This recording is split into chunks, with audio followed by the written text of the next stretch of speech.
এই চ্যানেলে সম্প্রচারিত সকল খবরই সচেতনতামূলক এবং শিক্ষণীয়, কোনো কিছুই প্রভাবিত নয়। ভাটপাড়া পৌরসভার 28 নম্বর ওয়ার্ডের রাউতা বারোয়ারি তলায় চলছে অবাধে পুকুর ভরাট। জোর করে জমি লেখানো থেকে শুরু করে উল্টে বাড়ির মালিকের কাছ থেকে 32 লক্ষ টাকা আত্মসাৎ করার অভিযোগ উঠল এলাকার প্রমোটার তাপস বিশ্বাসের বিরুদ্ধে। রীতিমতো ভয়ে রয়েছে জমির মালিক ঋষিকেশ বন্দ্যোপাধ্যায়। 1 বিঘার কিছুটা বেশি জমির ওপর রয়েছে একটি পুকুর, আর সেই পুকুর ভরাট হয়েই যাচ্ছে। ছোট ডোবা ছিল। কার জায়গাটা কার? ঋষিকেশ মুখার্জি। ওই মুখার্জি তো ঋষিকেশ, ও ব্যানার্জি। পুরো সম্পত্তি ওদের ছিল। কতদিন যাবত ভরাট চলছে? এই তো 2-3 দিন। কারা করছে তা তো বলতে পারবো না কারা কাদের করছে। কাছে দেখেছেন? হ্যাঁ, কাদের কাছে দেখেছেন? একটাকেও চিনি না। চেনেন না, সব বাইরের। কি দিয়ে ভরাট করছে? তো মাটি। এ তো 1.5 বিঘা জমি আছে। কোনটা এটা পুকুরটা জানি না। ওদিকে পুকুরগুলো ভরাট হয়ে গেল, বড় বড় পুকুর সব। এটা কত নম্বর ওয়ার্ড? এটা 28। কাউন্সিলরকে কাউন্সিলর স্মৃতিধর। জানি আপনারা কি ওকে জানিয়েছিলেন কাউকে? কেউ কিছু না না, কে কার ঝাড়ে বাঁশ কাটবে? ভয় আতঙ্ক আছে? হ্যাঁ, আতঙ্ক অবশ্যই। এখন প্রমোটার রাজ চলছে। হ্যাঁ, পুকুর ভরাটটা তো বেআইনি, জানেন তো সব কিছু। কি করে বলবো সেটা আমরা বলতে পারবো পুকুর তো ভরাট করা যায় না, জানেন তো। এটা আমরা বলতে পারবো না। কে কার এগেনস্টে মুখ খুলবে? আপনি স্থানীয় বাসিন্দা? হ্যাঁ এই 28 নম্বর ওয়ার্ডেই থাকেন? হ্যাঁ, 28। এই তো জোড়া মন্দিরের ধারে আমার বাড়ি। এই তো বারোয়ারি তলাও হতে পারে, আবার রাউতা জোড়া মন্দিরও হতে পারে। ও আচ্ছা আচ্ছা। দুটোই লোকেশনে পাওয়া যায়। সেই জমি কিভাবে বিক্রি হয়? পুকুর ভরাট হয়ে গেল। পুকুর ভরাট হয়ে গেল। এখন কে কি করছে, কার মনে কি আছে কি করে বলবো? জায়গাটা কাদের? আমাদেরই জায়গা। পুকুর কি মানে আপনাদের পুকুর ছিল? হ্যাঁ, বিক্রি হয়ে গেছে, জমি বিক্রি হয়ে গেছে। পুকুর শুদ্ধ বিক্রি করেছিলেন? হ্যাঁ, ওটা আসলে ওটা পুকুর ঠিক নয়, ডোবা। ওটা ওই ডাঙা জমি বলে পর্চায় লেখা আছে। কতটা জায়গা? কতটা ওটা শুধু ওই ডোবাটা কতটা হবে? বিঘে খানিক হবে না, অত হবে না। না, অত হবে না।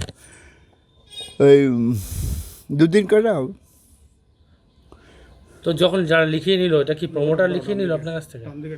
ওর কাছ থেকে তাপস বিশ্বাস, তুমি বলো তাপস বিশ্বাস লিখে নিয়েছে? তাপস বিশ্বাস না, আমার থেকে লেখায়নি, আমার দাদাদের থেকে। হ্যাঁ, আপনি জানতেন না? হ্যাঁ, আপনি জানতেন না? না, আমাকে জানানো হয়নি তো কিছু। দাদারা তাকে বৈদ্য বাড়িতে থাকতেন, তো ওখানে গিয়ে প্রমোটাররা, তাপস বিশ্বাস, বোজেন বিশ্বাস ওর বাপ, তো সে গিয়ে ওর সঙ্গে কী কথাবার্তা হয়েছে আমি কিছুই জানি না। আমাকে জানানো হয়নি। আমাকে কিছু জানানো হয়। সম্পত্তি বিক্রি হয়ে গেছে, তো পুকুরটা ভরাট কিভাবে হচ্ছে? পুকুরটা ভরাট এ হাত থেকে ও হাত এইভাবে করে ও এর আগেও একবার ভরাট করার চেষ্টা করেছিল। থানা থেকে এসে যারা কাজ করছিল তাদের তুলে নিয়ে চলে গেছিলো, তারপর আবার ছেড়ে দিয়েছিল। কদিন আগে? হ্যাঁ, সেটা কদিন আগে? তাও 2 বছর, বছর 2 আবার সেটাকে নতুন করেছে? নতুন করে একদিন চুপচাপ ছিল, এখন আবার শুরু করে। আপনার কি কোনো ভয় দেখাচ্ছে? না, আমাকে ওই ব্যাপারে কোনো ভয় দেখায়নি। আমার থেকে ও ওই 32 লাখ টাকা চোট করে নিয়েছে, চিটিংবাজি করে। 32 লাখ। তাপস বিশ্বাস। না, পুকুর ভরাটটা কারা করছে? ওরাই ওই তো কারা কোন? এই তাপস বিশ্বাসটা কে? বোজেন বিশ্বাসের ছেলে, দালাল। ও প্রথমে ঢুকেছিল ওই জমি সার্চিং করবো বলে বাড়িতে ঢুকেছিল। হ্যাঁ, জমি সার্চিং করবো বলে ঢুকেছিল। তারপরে কাগজপত্র হাতিয়ে দিয়ে তবে আস্তে আস্তে ও ওরে বিস্তার করে। আপনার নাম? আমার নাম ঋষিকেশ ব্যানার্জি। আপনি কি চান পুকুরের অবস্থা ফিরে পাক? হ্যাঁ, থাক না, পুকুর জলাশয় সে ভরাট হবে কেন? ওখানে অনেক দরকার লাগে, কাজে লাগে। আমরা তো আগে ব্যবহার করতাম। আপনার ব্যবহার করতেন? হ্যাঁ, না, স্নান করিনি, ব্যবহার করতাম। আশেপাশের মানুষও ব্যবহার করতেন? হ্যাঁ, আশেপাশের লোকও তো ব্যবহার করতেন? হ্যাঁ, আশেপাশের লোকেও ব্যবহার করতাম। আপনার নামটা একবার বলুন। ঋষিকেশ ব্যানার্জি। রাউতা বারোয়ারিতলা, রাউতা বারোয়ারিতলা। কতটা জায়গা? এখানে তো এখানে জায়গাটা উনি ঠিক বলতে পারবে। এই যে জমিটা উনি ভরাট হয়ে যাচ্ছে, মানে কি হুমকি দিচ্ছে, কারা করছে? রাতারাতি তো মাটি ফেলে ভর্তি করে ফেলছে। আমরা সকালবেলা উঠে দেখছি পুরো সারা রাত, এই 3 দিন 4 দিন ধরে সারাটা রাত মানে লরিতে মাটি ফেলে যাচ্ছে।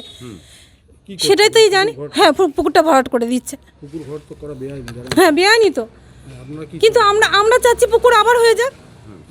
কারা করছে? আতঙ্কে রয়েছে? হুমকি টুমকি দিচ্ছে? হ্যাঁ, হুমকি তুমকি তো দিচ্ছিল, ওই টাকাটার জন্য অনেকটাই হুমকি টুমকি দিচ্ছিল।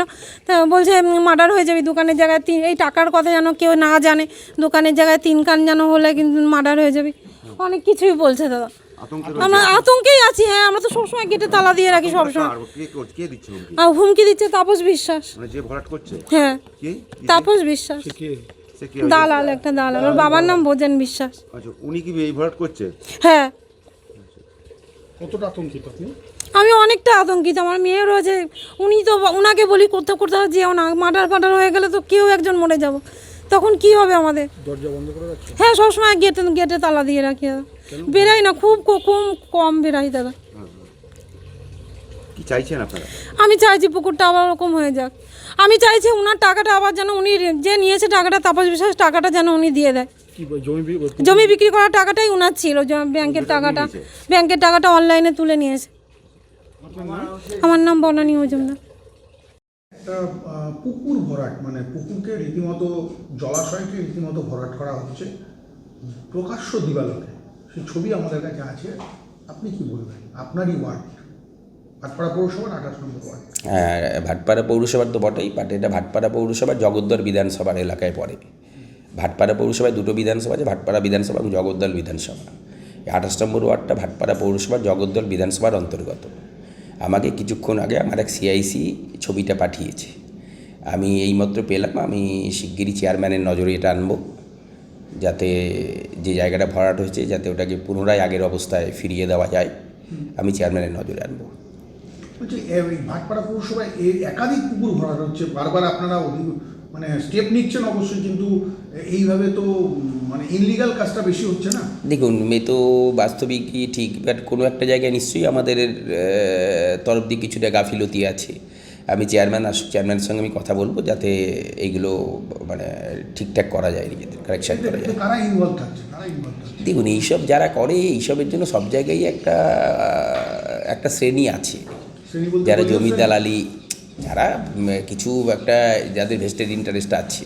দলীয় শ্রেণী না, যাদের ভেস্টেড, যারা জমির দালালি করে, এইসব অবৈধ উপায়ে জলাজমি বন্ধ করে বিক্রি করে, একটা শ্রেণী আছে। এইসব শ্রেণী সুযোগ সন্ধানী শ্রেণী। এরা বিভিন্ন সময় বিভিন্ন মানুষের সহযোগিতা, বিভিন্ন মানুষকে পারচেস করে এইগুলো করার চেষ্টা করে। বাট আমাদের এগুলো বন্ধ করা উচিত। নিশ্চয়ই চেয়ারম্যানের নজরে আনবো যাতে এগুলো না হয়। এইগুলো কী করে হচ্ছে আপনাদের বর্তমানে এখন যে শাসক দলের মদতে? আপনি আগেও একটা দেখেছেন, আমরা একটা পুকুর খুঁড়ে দিয়েছি। হ্যাঁ, বাট আমি বলছি এটা কোনো সময়ই বাঞ্ছনীয় নয়। আমি চেয়ারম্যান আসুক, চেয়ারম্যানের নজরে আনবো।